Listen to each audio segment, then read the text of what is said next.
All right. There is new rate information in the fixed rate marketplace. So we have many rates today starting with a 399, 389. So everybody just not lose our minds, okay? It's a possibly temporary, it could move back up again. But we have those kind of rates today. Those are mainly high ratio rates. So that's a rate for small down payment purchase. You're paying tens of thousands of dollars in CMHC insurance fees. So it's not, it's a great way to buy a home if you're getting a good deal on a home. Unfortunately, all the homes in Canada are mostly still batshit crazy prices, but that's where we're seeing this 389, 394 kind of a marketplace.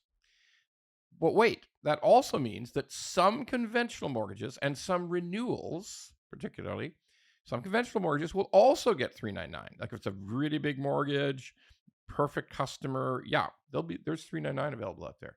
So, and it may only last a few days. We don't know. It's just a function of where the bond yields are today. Also kind of indicative of where people think the Canadian economy, where bond traders think the Canadian economy is going. So yeah, lower rates because that's where fixed rates come from. They come from bond yields on the Canada government bonds. Now, why am I talking about this? First of all, it's news.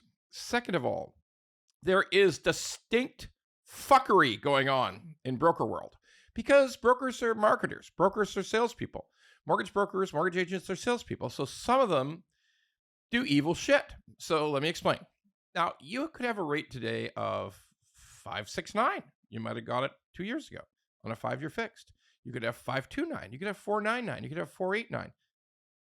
394 is probably worth thinking about, particularly if you're feeling, stress on your payment side. All right. So now let's walk through the steps to do a proper comparison to know if it makes sense to pay a penalty and switch. Okay.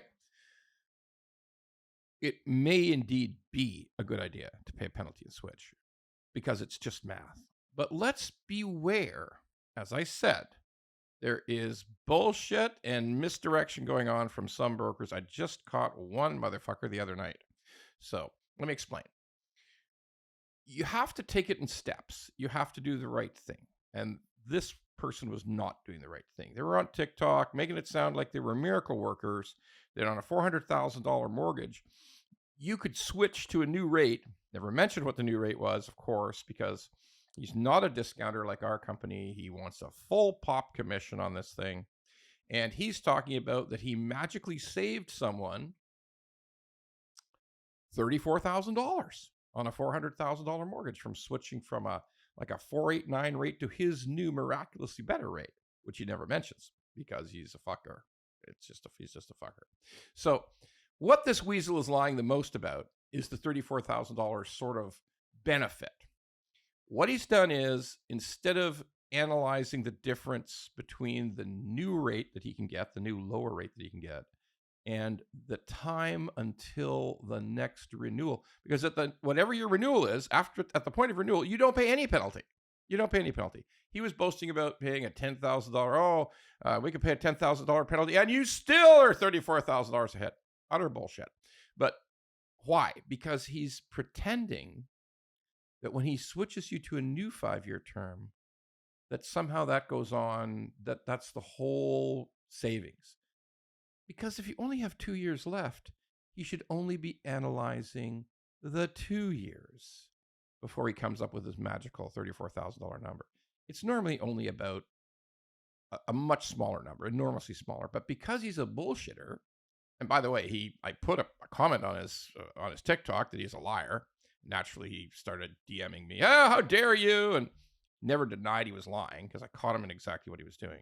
So what we're saying here is, that's the importance of taking it through the correct steps. You may be better off paying a penalty and getting a lower rate, but there are careful steps you must go through. First of all, this is only for people who have a mortgage, obviously, but first of all, make sure you understand the penalty correctly.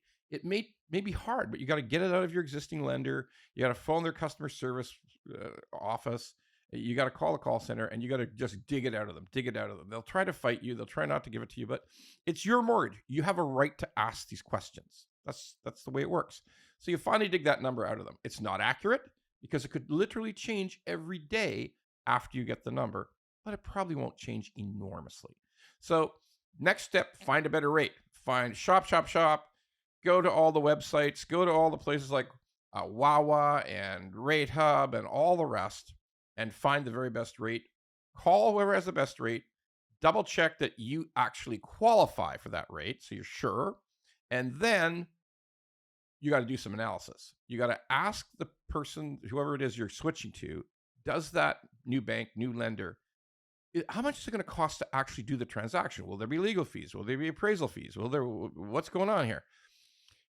And you should find one that has no fees, that effectively they are covering the entire cost of the transaction of changing, or they have a big cashback. They have a cashback they can give you, which will offset, like a cash payment, which will offset all of your legal costs, all of your appraisal fees, everything, that you can easily see what the math is. So then you finish your analysis. You say, yep, I know what my penalty is. I got 3 years to go, so I want to calculate 3 years of savings at this new rate, compare it to the penalty, make sure that I'm not paying any fees. And yes, I am in profit after 18 months. I'm in profit after 20 months. I have covered off my penalty and I am ahead of the game. And of course, your payments go down immediately. But it is necessary, required. It is absolutely important to do all this analysis before you ever make that decision. Don't be caught by fuckwit TikTok mortgage brokers who are just out to make a buck and they're fucking the world. So yeah, and by the way, like I said to him in my direct message reply, you should fuck yourself.